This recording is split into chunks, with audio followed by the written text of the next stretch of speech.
Imagina lo siguiente, una persona colgando de una cuerda, como se muestra en la figura, a través de una polea y unida a un bloque en el otro extremo.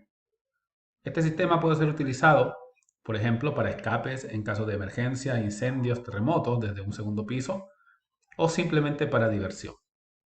Nos dan algunos valores, por ejemplo, la masa de la persona, 50 kilogramos, la masa de la polea, tiene una masa de 10 kilogramos, hay un radio de la polea, medio metro, y el bloque también tiene una masa de 20 kilogramos. Y lo que me piden aquí es encontrar la aceleración del sistema. ¿Okay? Entonces, vamos a aplicar la segunda ley de Newton, y recuerden, cuando decimos segunda ley de Newton, tenemos la fuerza neta que produce una aceleración a la masa, en el caso lineal. Pero también tenemos en el caso de rotaciones, el torque neto produce una aceleración angular. Así que vamos a tener estas dos situaciones. Y tenemos entonces movimiento lineal, como por ejemplo el que hace la persona y el que hace el bloque. Y tenemos movimiento rotacional en el caso de la polea. Estos dos movimientos están conectados, no son independientes. Recuerda, la aceleración lineal se puede escribir en función de la aceleración angular de la siguiente manera, donde R es el radio. Okay, así que empecemos entonces en este caso haciendo el diagrama de fuerza o el diagrama de cuerpo libre. Vamos a poner aquí un punto representa a la persona, tengo el peso de la persona, masa 50, así que peso 500.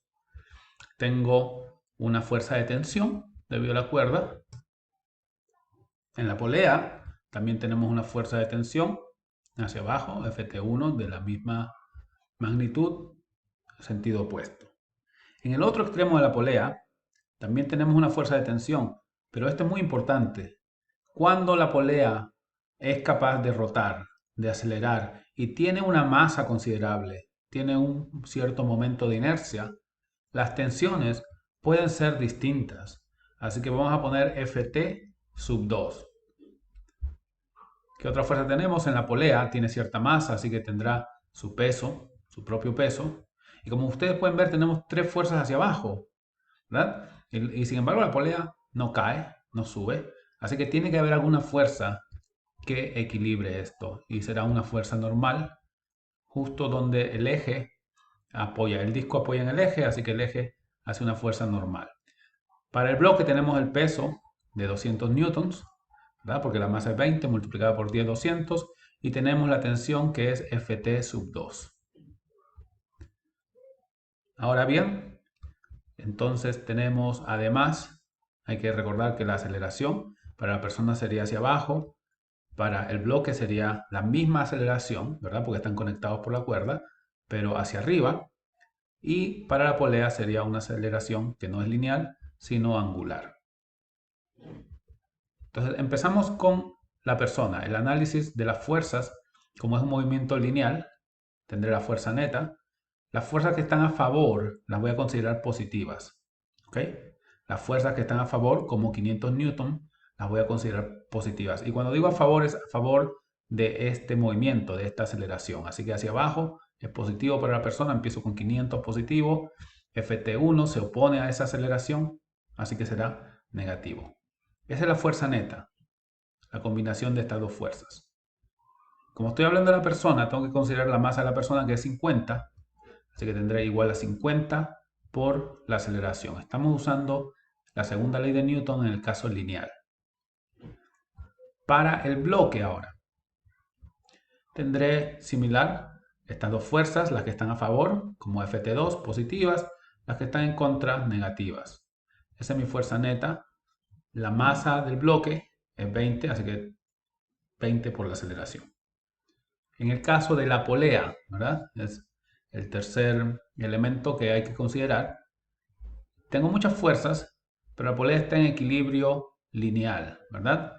Así que vamos a utilizar entonces la parte rotacional para la polea. Entonces, para la polea tendré el torque neto. Recuerden el torque, tengo que considerar el punto de giro o el eje. Y a partir de allí me iré a una distancia. Así que tengo esta fuerza Ft1 a cierta distancia, que es el radio, haciendo un ángulo de 90 grados. Así que multiplicado por el radio, que es 0.5. Este torque que ejerce Ft1 también va a favor de la aceleración, a favor. Así que va a ser positivo. El torque 2, que es con Ft2, por la misma distancia, pero al otro lado, será negativo porque genera un torque en contra, el giro en sentido horario. ¿Okay? Entonces, las otras dos fuerzas pasan por el eje, así que no tienen una distancia, así que no generan torque. Tengo ya el torque neto, entonces aquí escrito, y eso será igual al momento de inercia. Como es un disco, tendremos un medio de la masa, que es 10, por el radio al cuadrado. Así que 0.5 a la 2. Ese es el momento de inercia. Eso tiene que estar multiplicado por la aceleración angular. Y la aceleración angular la podemos obtener de esta expresión. Recuerden, A es la aceleración lineal, R el radio y alfa aceleración angular. Así que cuando ustedes reescriben tendrán alfa igual A sobre R. ¿Verdad? Así que podemos ponerlo en función de la misma variable que están las otras, la aceleración lineal A. Tendremos la aceleración dividida entre el radio 0.5. Ahora bien, tenemos tres ecuaciones. Miren, fíjense bien cuántas incógnitas, Ft1, Ft2 y A. Tres ecuaciones, tres incógnitas. La manera en que ustedes resuelvan las ecuaciones depende de ustedes, ¿verdad? Puede variar, hay muchos métodos. Vamos a escoger uno en particular, no tiene por qué ser el mismo.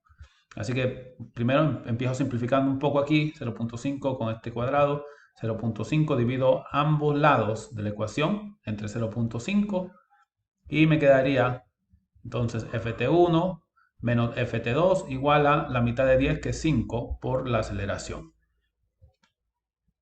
Luego vamos a llamar estas ecuaciones 1, 2 y 3 para poder operar un poco mejor. Y voy a sumar 1 con 2, ecuación 1 con la ecuación 2. Así que tendríamos 500 menos 200 es 300. Luego tengo Ft1 negativo, Ft2 positivo. Y eso será igual a, recuerden, estamos sumando 50 más 20, 70 por la aceleración.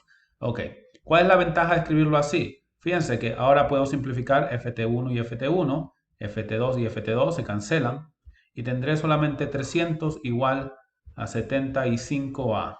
Así que mi aceleración será, pues dividimos y me da exactamente 4 metros por segundo al cuadrado.